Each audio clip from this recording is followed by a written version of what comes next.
Paitan, pinagkaloob sa inyo ng Diyos sa araw na ito ang kanyang kautusan at kabutihan at kamatayan at kasamaan. Ang sino mang hindi sumunod sa kanyang utos ay magmamatay!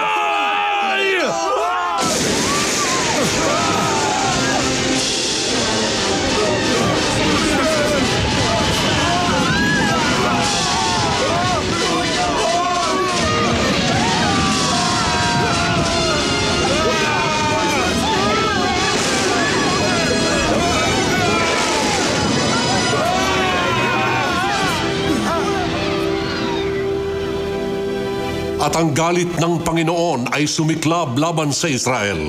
At upang patunayan kung susundin nila ang mga utos o hindi, hinayaan niyang maglakbay ang lahat sa ilang ng 40 taon. Hanggang sa lahat ng henerasyon na gumawa ng kasamaan sa mata ng Panginoon ay naubos na. Ngunit hindi pa lumalabo ang paningin ni Moises, o kaya ang kanyang lakas ay hindi pa nawawala. At umakyat siya mula sa kapatagan ng Moab papunta sa bundok ng Nebo. At ipinakita sa kanya ng Panginoon ang lahat ng bayan na nasa kabila ng Ilog Jordan. Nagagalit sa akin ang Panginoong Diyos dahil hindi ko siya sinunod ng nagkagulo dahil sa tubig. At sinabi niya sa akin, pagmasdan mo ang bagong bayan sa iyong harapan. Ngunit hindi ka makatatawid dito sa ilog ng Jordan. Kung ganon, dito lang ako. Tinawag ako ng Panginoon, Sephora.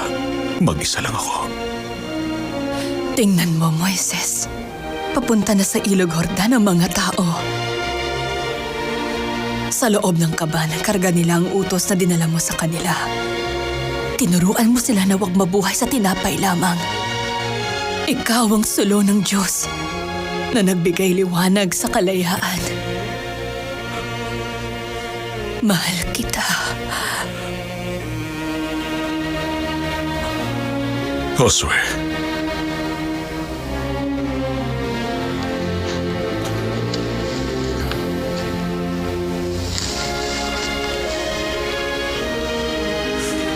Josue, inaatasan kita at pinalalakas kita dahil magtutungo ka sa Jordan para pamunuan ang mga tao. Para sa akin at sa aking pamilya, maglilingkod kami sa Panginoon. Mered, akin ang mga libro. Eleazar, ilagay mo itong 5 mga aklat sa kaba ng tipan, sa tabi ng mga bato ng 10 utos, kung saan ibinigay sa atin ng Panginoong Diyos.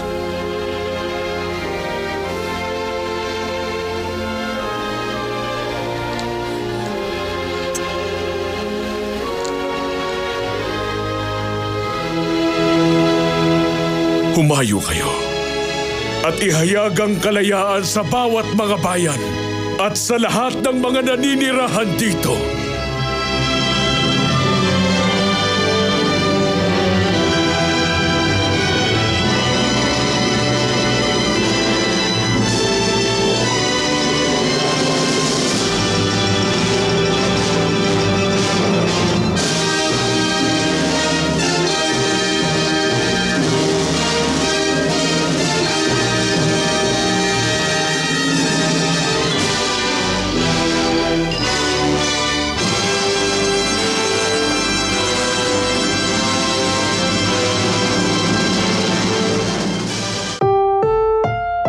Ang susunod na programa ay rated PG. Patnubay at gabay ng magulang ay kailangan sa mga batang manonood.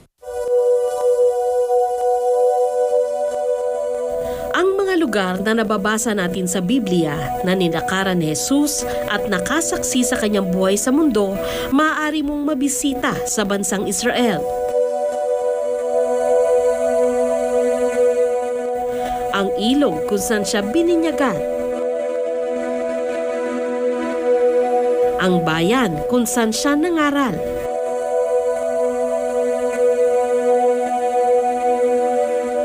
Ang hardin ng Getsemani kung saan siya nagdasal. Ang landas na kanyang tinahak habang pasan ang kanyang krus. Ang lugar kung saan siya sandaling nahimlay. Ngayong Semana Santa, muli nating sundan ang mga yapak ni Kristo dito sa Holy Land.